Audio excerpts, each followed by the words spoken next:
Today we got Coach Ron Mckie with us, the offense coordinator at Batesburg High School in South Carolina. Coach, how you doing? I'm doing all right, man. How are you? I'm doing pretty good. Can't complain. If I did, it wouldn't do any good. Um, I did want to go with you, get into you first, and we talked a little bit off screen about this. Um, kind of what, like everybody asks you about the air raid, and we'll get to that here in a minute. But why did you start Twitch streaming and playing Madden during all this? Okay, so when we had the coronation, like I said earlier, I was jonesing for football, and I didn't know what I was. I was transitioning from my old school. I'm at a brand new Batesburg. I'm at a brand new school. I wasn't able to install any of the offense. Really couldn't get in touch with the kids because even though we did the Zooms and everything, a lot of them didn't know who the heck I was and just some bearded white guy that they just talked to, And so we didn't do anything, and I'm just locked in. And when I'm locked in with my kids, I love them to death. I was going crazy though because I think elementary school teachers should make quadruple like K. Like I'm talking about like 500,000-600,000 a month because I was pulling my. That's why I'm going bald right now. And as an outlet was football, Madden, and I haven't played Madden since like 2016. And funny, going back, I got back into Madden because of Nick Codutti. I went down to Houston to watch, to be a guest of June Jones and AJ Smith for the Run and Shoot Houston Roughnecks, and I was staying with Nick. And at Nick's place, he was playing Madden. I was like, hey, let me jump on the sticks, just knock off the rust, see how it works. And it was like riding a bike, man. You never forget once you put in 10,000 hours on a video game. So when the lockdown hit, I was like, you know what? I want to do this. I've always wanted to do it. And if I couldn't do it during, a shutdown, I never would do it. So I talked to my wife and she was like, yeah, that's fine. Go ahead. So I bought it and I hooked it upstairs. And when the kids and everybody went to bed, I came up and I played Madden. And it also it helped me connect with other coaches. And we could just sit there and shoot the shit. Pardon my French. I hope I don't get censored. And play football, talk about football, and just pass the time of being on lockdown because everybody was just like, "Oh, this is." Well, everyone was confused first off because football coaches were like, "Will we have a season? When's spring ball? Like, what are we going to have spring ball?" Because I don't know how it was in Ohio, but here, they didn't tell us anything. Like we didn't, and I don't blame them. I mean, this is 100-year disease, but it's just like, are we going to get in? Are we going to get in the summer? They kept edging us along on the summer stuff. So just to take my mind off of it, I just played Madden and just enjoyed it. Oh, I know exactly how you feel, Coach. Like we started 2 days without knowing if we're going to be allowed to play games. Like that's how Ohio it. Like it is. We're in there. We're going. And I don't think it was till like the second week of August till they finally told us we were allowed to actually play games and let us know there weren't scrimmages. So, I mean, that was an interesting, weird thing. Yeah, it still is. It still is. I don't really know. And that's why I found this year on the sidelines and at practice, I don't yell. I'm usually not a yeller, but if I see something I don't like, I can't help it. I'm happy go lucky because I just enjoy being out there. So if we get a game, I'm like, hell yeah, man, we got a game. I want to win, but I'm not going to get worked up because they could just. There are teams in South Carolina that are on the way to play, and then they get called and say, hey, the game's canceled. So they have to turn around and go back. So anytime we can play, I'm happy. Yeah. Oh, no, I agree. And, we both have talked a little bit about quarantining, and unfortunately that stuff happens. And, it's going to be another 365 days probably of just oddness. So I've accepted that. Kind of where I want to go next with you, and when you kind of mentioned there a little bit, is would you switch in schools during all this? How has that process been of installing a new offense, especially a school that historically has not thrown the ball? It has been fun. I know that's kind of weird to say because I'm all about simplifying, and I go in there with like this playbook, and my playbook's not that big. Our playbook's not that big to begin with.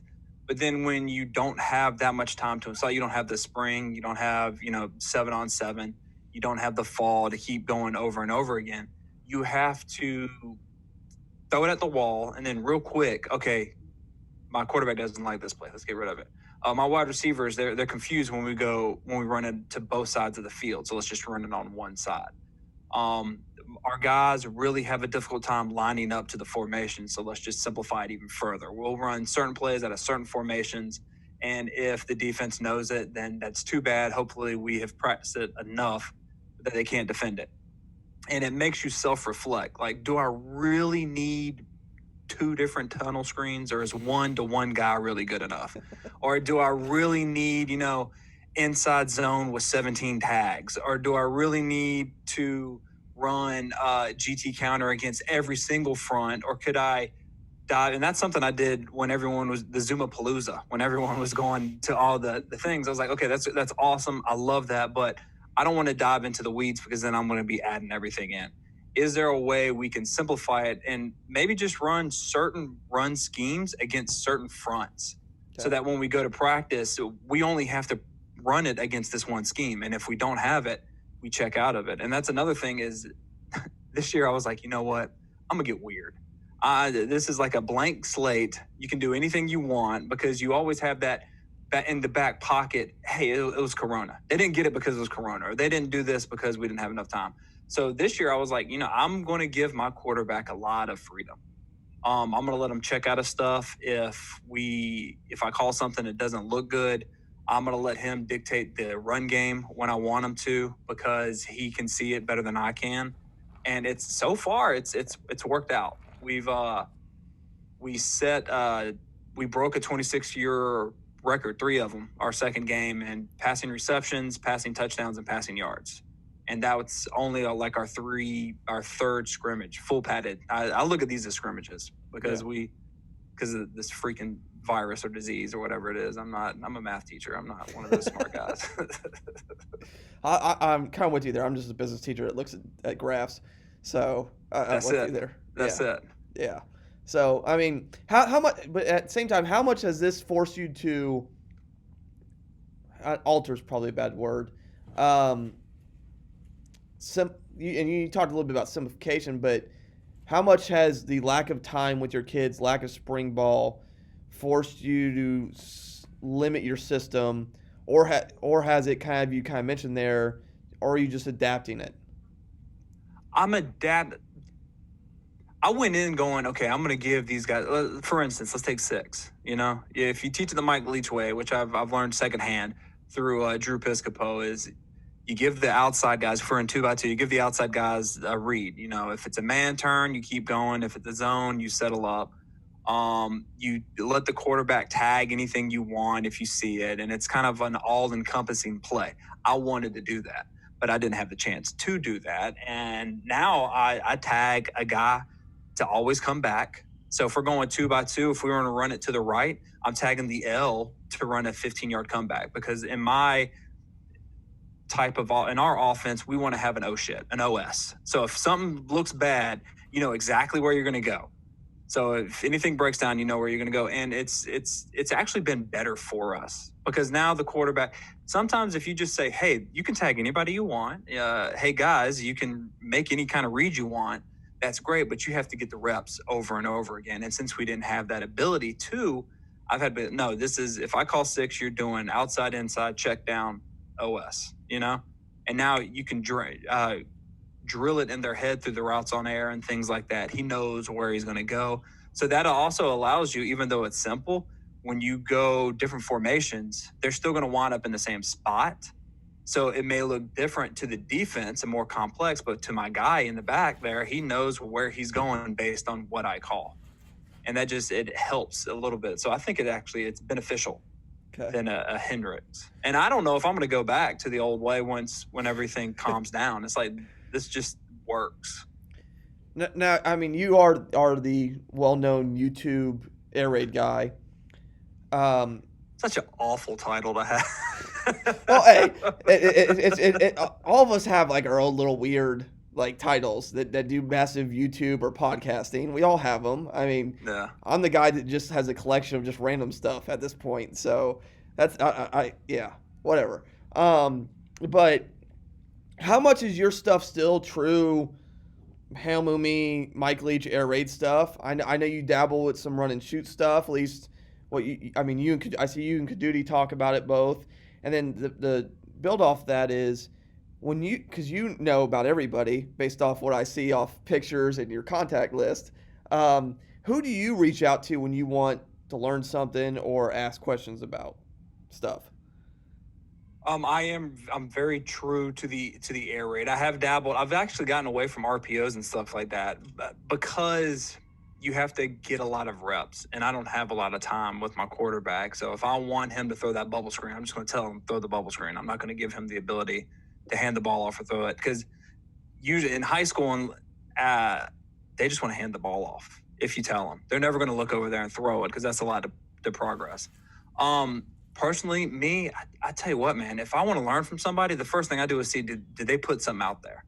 Are they selling anything? And I know that's bad, but if I can just go ahead instead of just reaching out and shoot my shot, because I've shot my shot and I've gotten the Kurt Warners and the Noel Mazzonis and I'm pinching myself like, oh my God, is this really true? You don't get a chance. They're there to promote something else. So it's just like, hey, you're here, you're giving me time. I'm going to ask you a little bit of questions, but whatever you want to talk about, I'm game. I'm just thrilled you're here.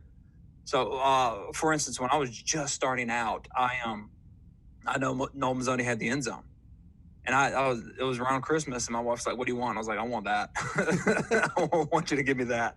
She's like, "Really?" I was like, "Yeah, please, just give it to me." And that was like 12 years ago, and I learned so much because they're taking whatever they do, and they're telling you, "Okay, I made this mistake. Don't do this when you see it." Do this instead. I'm sitting there. I mean, I've got notebooks back there that are 3 or 4 deep. I did the same thing with Hal's course. There were some things like 95 F wheel. I was like, oh my God, I had no idea that was a thing. I know about the posts or the option, but to have the F run a wheel on the backside and what to look for, when to call that, I'm like, oh my God, that is amazing.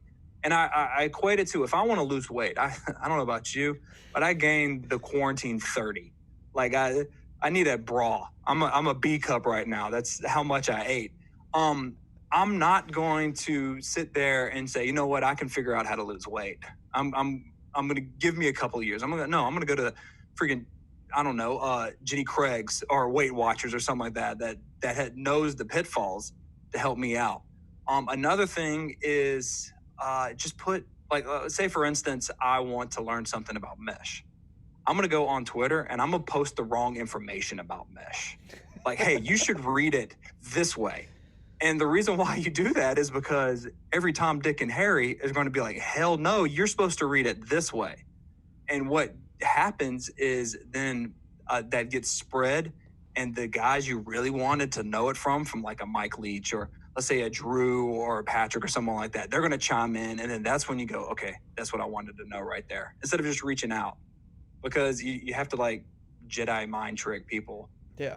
To actually get the information you want. And the easiest way to do, if you want to know anything about like wide zone, just say something wrong and tag Codutti, and he will tell you the ins and outs and why you're wrong. And don't get offended. Just write it down and then be like, thanks, buddy. There you text Codutti and tell him gap schemes are better and watch him freak out. And that's it, man. That's the other fun part. Like when you sit on stuff with him and they just start talking gap schemes, you just see his eyes glaze over and he's just like, no. Yeah, and the same thing, like if you want to know about the run and shoot, tag AJ. Yeah. And say something like, hey, that was 67 choice X go, and he'll just rip you a new one while telling you what it really was. Yeah. And if you're not thin-skinned, you'll be like, okay, awesome, thank you. Yeah, and then we all move on and we're all happy. That's it. That is it. Yeah, it's like, so, and like I said, I know AJ's gotten out there a lot more in terms of what he's been doing, and I mean, we got Codutti. I've never met Codutti in person. How was that experience of hanging out with him in person? Because all of our chats have been virtually. Oh, it's awesome. I mean, the crazy thing is we met each other 5 years ago at the One Back Clinic in California. Okay. And we've kept in contact, and I hung out with him when I was down in Texas. He took me to a real good barbecue place. I mean, if you're really wondering, hey Ron, is his hair really that perfect? It is.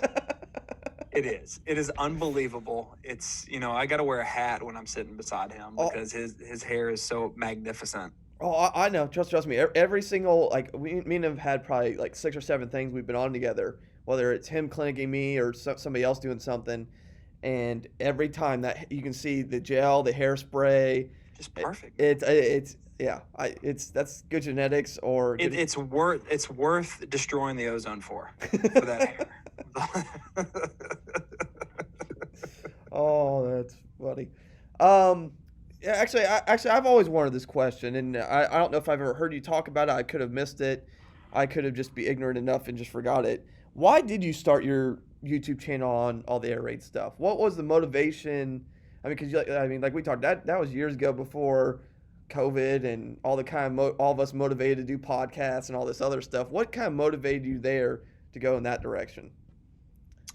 It was right when my daughter was born. I have two of them now, not $2, two kids. But my daughter was born, and it was my turn to put her to sleep. And I was better with my second one, my son Connor. But Aria, she fought a lot, and that got me keyed up. Like, take your ass to sleep. I don't know. I'm doing everything the book says to do, yet you're not falling asleep. Why? And after a while, she finally fell asleep. I put her down. My wife was just passed out, and I wasn't going to wake her up to do anything or watch a movie or anything. So I came upstairs because I don't know if you can see it. My wife got me a GoPro. It was my very first year being an offensive coordinator, and I didn't have enough money for virtual reality, so I was doing the bootleg virtual reality by putting a GoPro on my quarterback's head so I could see where he's going.